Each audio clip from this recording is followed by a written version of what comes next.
बिहार के सुपौल जिले में 19 सितंबर को पिपरा में हुए गोलीकांड मामले में पुलिस को बड़ी कामयाबी मिली है। सुपौल पुलिस ने घटना का सफल उद्भेदन कर लिया। एसपी शशभ कुमार ने रविवार को प्रेस कॉन्फ्रेंस कर उद्भेदन की जानकारी दी। उन्होंने घटना को लेकर कब, किसने और क्यों अंजाम दिया, एक एक कर सारी जानकारी पत्रकारों के साथ साझा किया। आगे बढ़ने से पहले सुपौल एसपी शशभ कुमार और उनके द्वारा बनाई गई एसआईटी टीम के सभी अधिकारी धन्यवाद के पात्र इसलिए भी हैं क्योंकि VRS न्यूज़ डिजिटल और VRSnews.com पर प्राथमिकता से चलाई गई खबर के 72 घंटे के अंदर ही मामले का सफल उद्भेदन कर लिया गया। लेकिन हमारा एक सवाल अब भी है कि जब सारे चश्मदीद और हमारा विश्वसनीय सूत्र कहते हैं कि आवेदनकर्ता उमेश शाह घटनास्थल पर मौजूद नहीं थे, तो उसकी जांच कब होगी, इस पर से पर्दा कब उठेगा? क्योंकि उन्होंने सीधे आवेदन में लिखा है कि मैंने अपनी आंखों से देखा है कि फलां व्यक्ति ने फलां को गोली मारी थी। अब लौटते हैं खबर पर। सुपौल पुलिस अधीक्षक ने मामले का उद्भेदन करते हुए कहा कि इस घटना का प्लानिंग जेल के अंदर से और कुछ जेल के बाहर से किया गया था और इसे अंजाम देने के लिए जिले के टॉप 10 अपराधी रह चुके मोहम्मद नौशाद, सहयोगी मोहम्मद साबिर को चुना गया, जबकि मनीष कुमार ने घटना को अंजाम देने के लिए लाइनर का काम किया था। यानी कौन, कब और कहां जा रहा है, अपराधियों की इसकी सटीक जानकारी मनीष कुमार दे रहे थे। इसके साथ ही पूनम देवी, जो पहले से जेल में बंद जयनाथ शाह की पत्नी है, उसका काम था जेल जाकर पति से मिलना और रुपए पैसे का इंतजाम करना, क्योंकि इस गोलीकांड में अंजाम देने के लिए 1.5 लाख रुपए की सुपारी दी गई थी। इसलिए पूनम देवी की भी संलिप्तता इस गोलीकांड में पाई गई है। एसपी शशभ कुमार ने बताया कि सुपौल डीएसपी और त्रिवेणीगंज एसडीपीओ विपिन कुमार के नेतृत्व में विशेष टीम गठित कर घटना में संलिप्त अपराध कर्मियों की गिरफ्तारी के लिए तुरंत कार्रवाई करने का निर्देशित किया गया था। जहां गठित टीम ने वैज्ञानिक अनुसंधान और मुखबिर, साथ ही ठोस सबूत के आधार पर थाना शंकरपुर निवासी मोहम्मद नौशाद को हिरासत में लिया, जहां इसके निशानदेही पर थाना सिंहेश्वर निवासी मोहम्मद साबिर और थाना सुपौल निवासी जयनाथ शाह की पत्नी पूनम देवी को हिरासत में लिया गया। जहां पूछताछ के दौरान मोहम्मद नौशाद ने बताया कि ललन शाह की हत्या करने के लिए हमने सुपारी ली थी। कांड में प्राथमिक नामजद अभियुक्त मनीष कुमार ने घटना को अंजाम देने के लिए लाइनर का काम किया था। मोहम्मद नौशाद की निशानदेही पर घटना में इस्तेमाल किए गए देसी पिस्टल और 5 कारतूस भी बरामद किया गया है। शशभ कुमार ने आगे बताया कि लाइनर की गिरफ्तारी के लिए टीम लगातार छापेमारी कर रही है।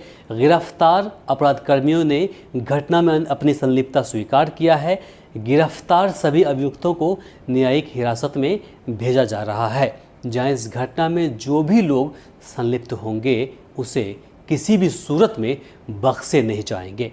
बता दें कि 19 सितंबर को जदिया थाना क्षेत्र के गांव खूंट वार्ड संख्या 9 निवासी ललन शाह अपने पिता महेंद्र शाह और चाचा के साथ सुपौल कोर्ट से तारीख कर वापस घर जा रहे थे। इसी क्रम में पिपरा थाना क्षेत्र के कटैया थुमहा गांव के पास उक्त अपराधियों ने गोली मारकर तीनों को गंभीर रूप से जख्मी कर दिया था, जहां 10 दिनों बाद सुपौल पुलिस ने मामले की सफल उद्भेदन कर लिया है।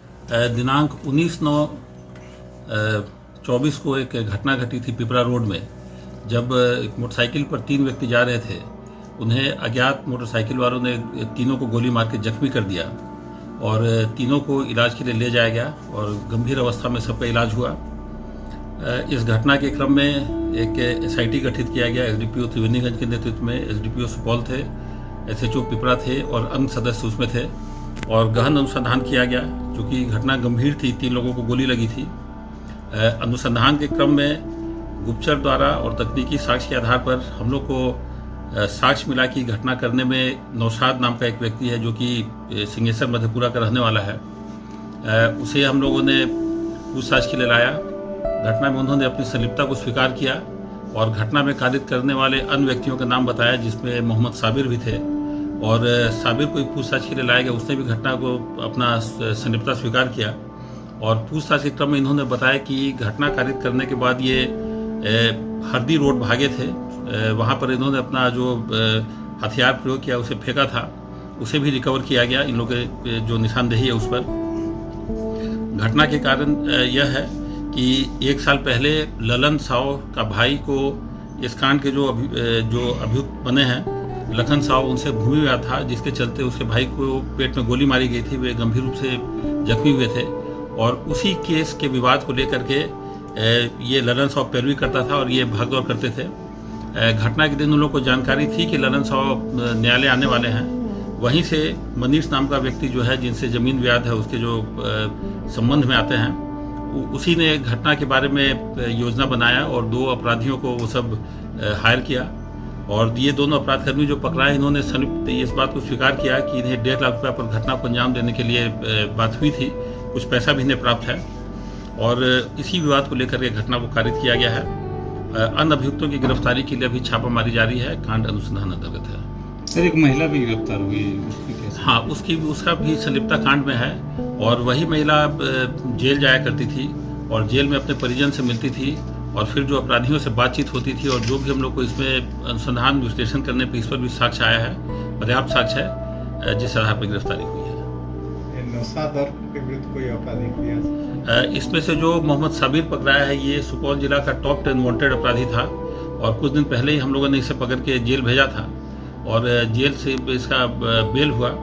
और एक इसमें संयोग यह भी है कि जिस वार्ड में मोहम्मद साबिर रहता था, उसी वार्ड में पूर्व के कांड जो मैंने बताया उसमें सदानंद और रामानंद भी उसी वार्ड में रहते थे। तो वहीं पर दोनों का परिचय हुआ, वहीं पर मोबाइल नंबर का आदान प्रदान हुआ और जब उसके बाद जब साबिर जेल से निकला और जब यह घटना की योजना बनी होगी, उस समय मनीष भी जो जेल में था, उस समय वह बाहर निकला था, उसी से संपर्क किया गया। उसे बताया गया कि वे साबिर से बात कर ले और फिर इस तरह से घटना को योजनाबद्ध तरीके से अंजाम दिया गया है। सुपौल से इस खबर को कवर किया था पप्पू आलम ने। मैं हूँ इमरान। बाकी देश और दुनिया की खबरों के लिए हमारे चैनल को भी सब्सक्राइब करें। अगर आप हमें फेसबुक पर देख रहे हैं तो पेज को फॉलो करना बिल्कुल ना भूलें। इसके साथ ही आप हमें न्यूज़ को पढ़ने के लिए viawarsnews.com पर जाएं और फिर वहां से आप न्यूज़ भी पढ़ सकते हैं।